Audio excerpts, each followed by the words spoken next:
So, breaking news about Roe v. Wade abortion. Fascinating story.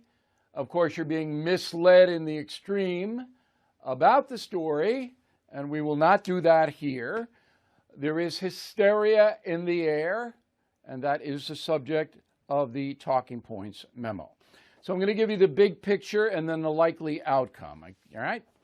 So the first thing is, this story broke at 8:30 Eastern Time last night.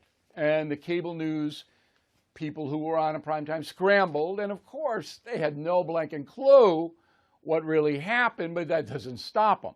So there's a lot of disinformation, misinformation, whatever you want to do, call it, from the jump.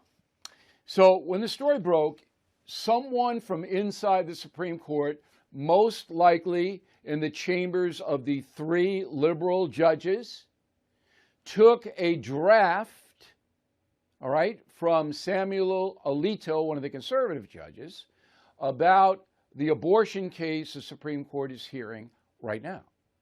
So Alito had written a draft, his opinion, okay, on the subject, and we'll get into what the subject was in a moment. So that draft was taken because it's distributed to all 9 judges, including Alito, who wrote it, obviously, but the other 8. And then somebody took it and sent it to Politico, which is an online news thing. And Politico put it right out. Now, that's never happened before. There's never been a leak at that level at the Supreme Court. And it threw everything into chaos because a draft is not a ruling, okay? It's just the way Alito is seeing it on May 2nd, not the way the final ruling will come down. But it's interesting. There's no doubt about it. There's no doubt about it. So the first thing is the Supreme Court issues a statement, which I'm going to read to you right now. Quote, "Justices circulate draft opinions internally as a routine and essential part of the court's confidential deliberative work. Although the document described in yesterday's reports is authentic, it does not represent a decision by the court or the final position of any member on the issues in the case," unquote. In addition, the Chief Justice, John Roberts, has ordered an investigation internally, and the FBI will investigate externally about who leaked this draft. Now, do I have confidence that the FBI under President Biden will aggressively investigate this? No, I do not. But I hope I'm wrong. I hope I'm wrong. I'd like to find out who did it. So here's what the case is all about that everybody's talking about. 9 states have already enacted restrictions on abortions. They are Arizona, Florida, Idaho, Indiana, Kentucky, Oklahoma, South Dakota, West Virginia, Wyoming. Okay? So these states, and Texas is in there too, don't know how defined it is yet in Texas. They want to limit abortion to a certain time period because the medical science now says if we're going to do following the science, Joe Biden, okay, that the fetal heartbeat can be detected after 5 weeks of pregnancy, and the fetus can feel pain at 12 weeks. That's the science, Joe Biden. So, if you destroy a fetus after 12 weeks, that fetus feels pain. And if you say the fetus is not a human being, then how do you explain a heartbeat? Okay, the science. I love that. Don't you love that? All right. Now, because the 9 states have put restrictions on abortion, time restrictions, the Planned Parenthood people, the abortion zealots, sue under the banner of Roe v. Wade, which the Supreme Court ruled allows abortion in the United States. That ruling was made in 1973. Okay, so therefore, the Supreme Court has to hear these lawsuits against the 9 states that have put restrictions on abortion. That's what this is all about. Everybody understand that now? It's not about banning abortion. It's not about back alleys or hurting women. I mean, I guess you could make an argument that any restriction on abortion hurts some women, but I don't know if that's a legal argument. Anyway, so the Supreme Court now has to rule on a big picture whether Roe v. Wade is indeed constitutional. And I believe that 5 judges sitting on the court now don't think it is. Roberts will probably side with the liberals on that. Or a more limited ruling. And we don't know yet what the Supreme Court's going to decide, whether they're going to go after Roe v. Wade and say, you know what, this is illegal. The Supreme Court made a mistake in 73. Nothing in the Constitution, all right, gives the federal government the power to say it can be abortion from Seattle, Washington to Key West, Florida. And there's nothing in the Constitution that allows the government to do that. That would be getting rid of Roe v. Wade and then giving the states, each state, 50 of them, the authority to regulate abortion within its borders. You with me so far? Okay.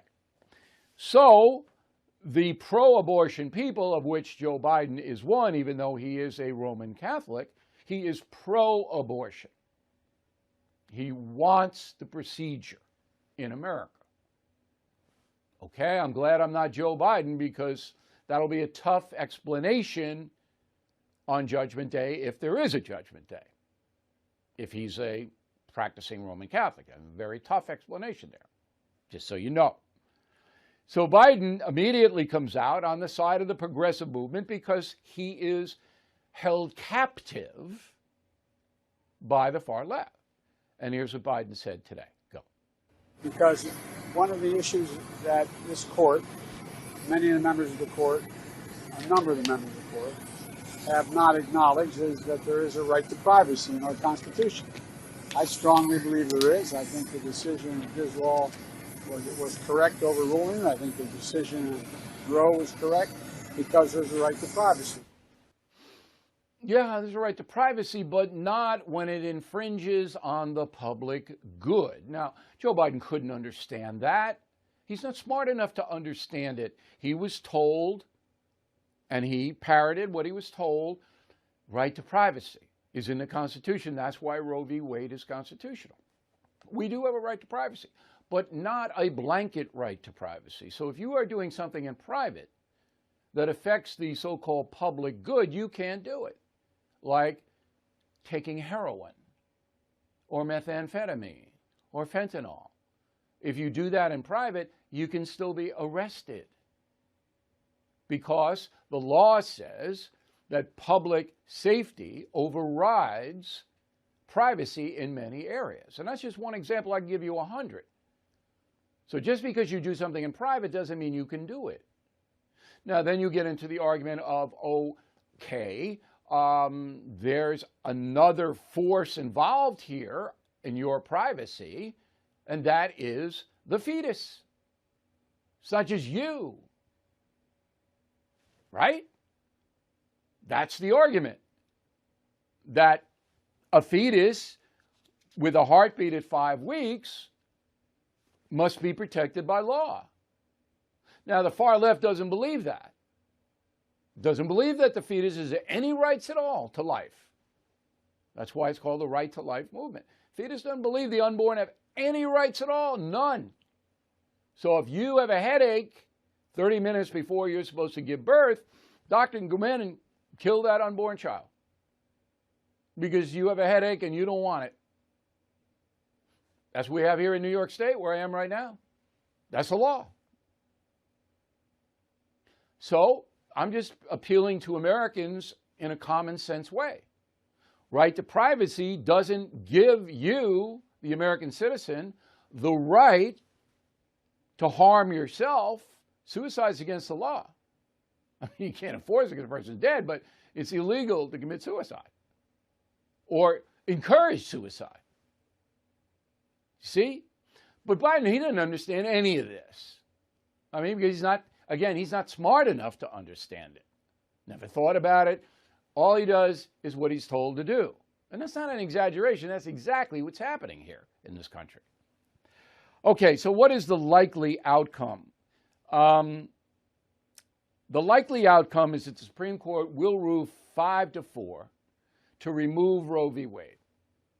I didn't think that was going to happen, but now I'm looking at the players and I'm looking at the issues. They want to stop, the Supreme Court wants to stop all of these lawsuits, and they will never stop if Roe v. Wade is still there. Every time a state tries to limit abortion in any way, there's going to be a lawsuit. And Roe v. Wade is going to be. So these the five conservatives, okay, are going to say enough. The state should be able to regulate abortion as the state, the people, see fit. That is the likely outcome. That is causing hysteria on the left. Because remember, abortion to the progressive movement is a commandment. You can't be a progressive. You cannot even associate with a progressive unless you are pro-choice. They banish you. All right, this is one of those rules of progressivism that all abortions are fine. There should be no limitations at all, ever. Therefore, most Americans couldn't possibly be progressive because they object, the polls show, to abortions in the third trimester, for example. Overwhelming majority of Americans object to that because it's barbaric. Unless, of course, there's extenuating circumstance, and we always know that. So I'm going to play you two sound bites of hysterical reaction last night. Go. In the event that we had a Republican president in 2024, that's where we'd be. We'd be at a South America-style nationwide abortion ban in America. And we're no longer talking only about the fact that certain states like New York would be able to preserve the right to abortion, and other states would have different results depending on their makeup. We're now also talking about the complete elimination of abortion through federal statute throughout the country. That's not true. See, now, Maddow's a loon. We all know that. There's no doubt about it. He's a progressive loon. But that guy you just heard, that guy's name is Preet Bharara. He was the U.S. attorney for the Southern District in New York, the most powerful law enforcement agent in New York State up until Trump sacked him. This guy's a nut. Bharara, are you kidding me? There's nobody saying, and the Supreme Court wouldn't say it, that all 50 states have to ban abortion. It's not even close to being what is in play. Yet Bharara puts it out there because he's not truthful. He knows what the truth is. I can't believe this guy. You don't know how powerful this guy was. And this is another good thing that Trump did. Trump got him out. Okay, so let's wrap this up in a way, and I hope I've been clear. If I haven't been clear, bill@BillO'Reilly.com, bill@BillO'Reilly.com. Happy to answer any question about this tomorrow. Please email me and tell me what you think. But to wrap it all up, there's going to be a change in the abortion law at the federal level. I think Roe v. Wade is going to be out. Biden says, oh, we're going to have Congress pass a law. That doesn't matter. See, Joe doesn't even understand this. So you have Congress pass a law, which is not going to happen, by the way, because no Republicans are going to vote for this, that abortion is legal everywhere in the United States, and the Supreme Court can't do anything. That's against checks and balances. The Supreme Court will throw that law out in a second. But Joe doesn't understand that. So Joe goes, oh, we're going to codify Roe v. Wade. Go ahead. The Supreme Court will just knock it out. But does Joe know that? Does he know how the system works? No, he doesn't. This is frightening. It really is. So there'll be a lot of boom, boom, boom. Finally, the political implications will help the Democrats somewhat. You'll get some people on the independent side who would maybe don't like Biden and want that administration out to say, well, abortion's so important to me that I'll go with the Democrats again.